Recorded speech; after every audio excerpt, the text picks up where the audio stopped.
Okay, Slim. So second review. Yeah, I mean, you know what, you're making some good progress here. I think there's certainly some things you want to be looking at. Now, for me, these Macava should be an absolute priority. Ideally, you need them to be getting up to the sevens and eights by now as well. The M270 should be in the eights, nines, tens by now as well. So let's call you a bit of a late bloomer, but we can certainly have a little look at that. I don't know if you're aware that there is a technique of how you can obtain critical specific for the units that you want, as opposed to just the general grind and getting what you're given. So let me know what that needs to look like, and I'll show you how that works.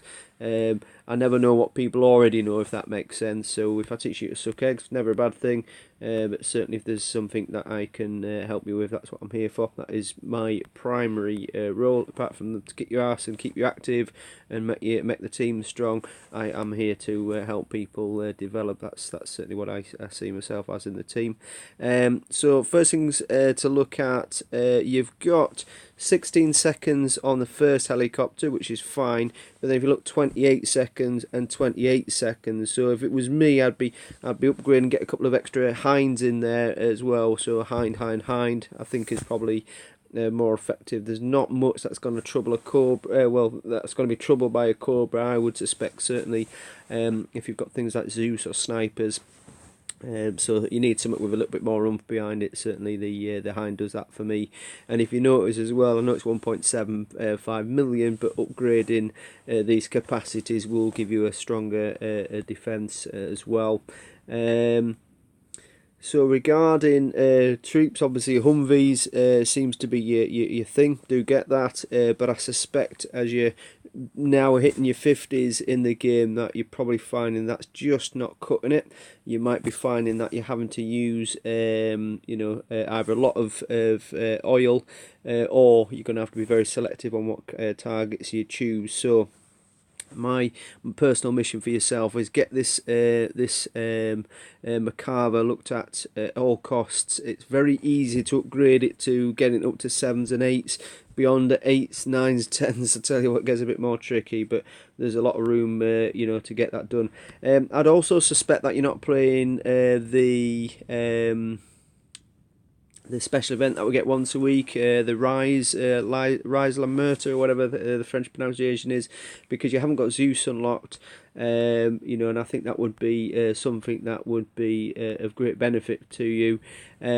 Next thing to look at again is your fobs. Now, I did hear somebody once say it as well, if I upgrade the helicopter fob to level 4, I lose the Cobras and go for the Guardians, and level 9, 10 Cobras are potentially stronger than level 4 Guardians. But when you upgrade your fob, you get a 300% health boost for your helicopters when you get to level 4.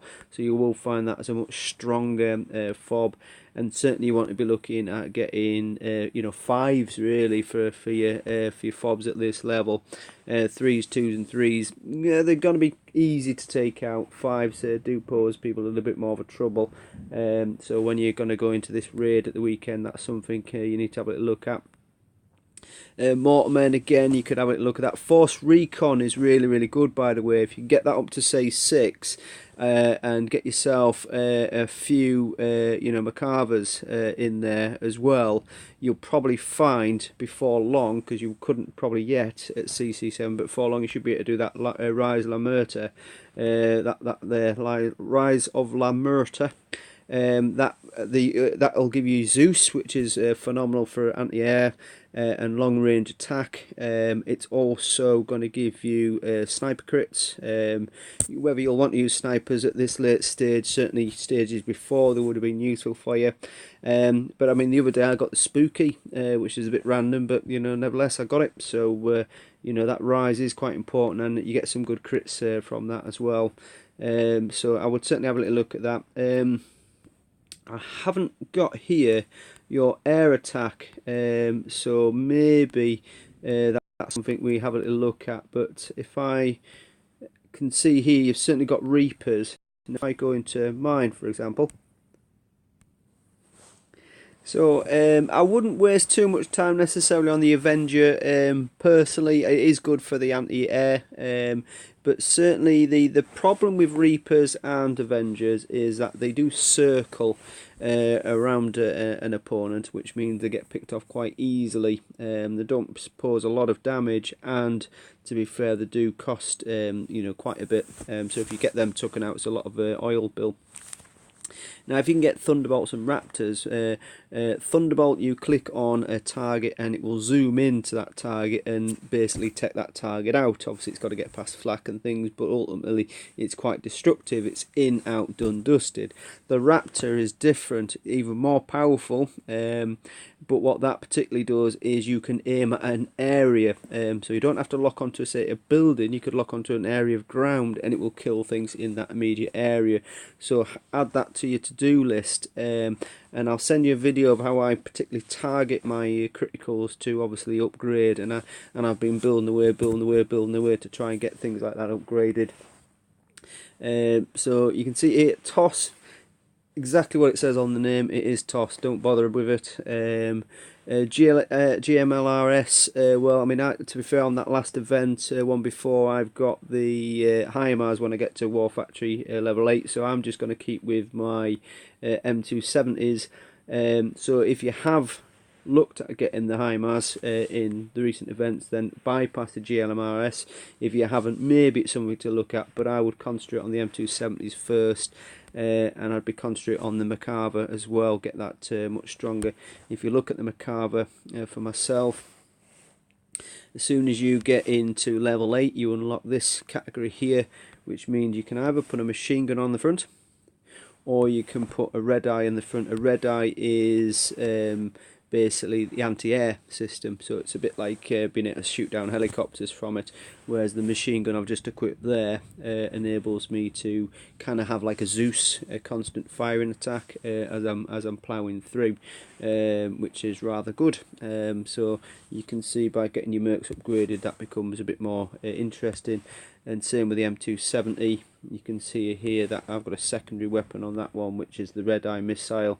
And that again is anti-air off the M270, which you know yourself, if you haven't got an anti-air, your tanks are quite vulnerable, so you can find that quite useful. The Force Recon is particularly good for taking down buildings, so if you want to get that looked at as well, then that's rather good, and that will help in that Rise La Murta sort of a criticals that you can get from that event. And equally, Mortarmen being stronger is quite useful as well. But have a little think about when you have your attack and defense.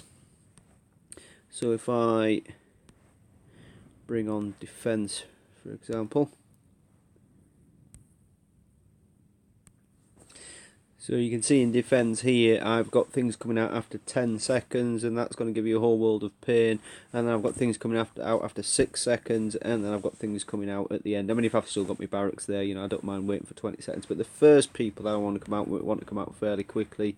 When I've got my sort of setup here, the Zeus comes out after 7 seconds, which is rather good for anti-air. It also kills light vehicles quite easy, and then obviously I've got the tanks, and again, because I've got my base in quite tight. If you look there, the spawn zone's perfectly far out like yours is, but you've got to get in quite a bit for my base, and then you've got to contend with quite a bit of sort of pummeling. Oh, that's my plan anyway. Hopefully it does work.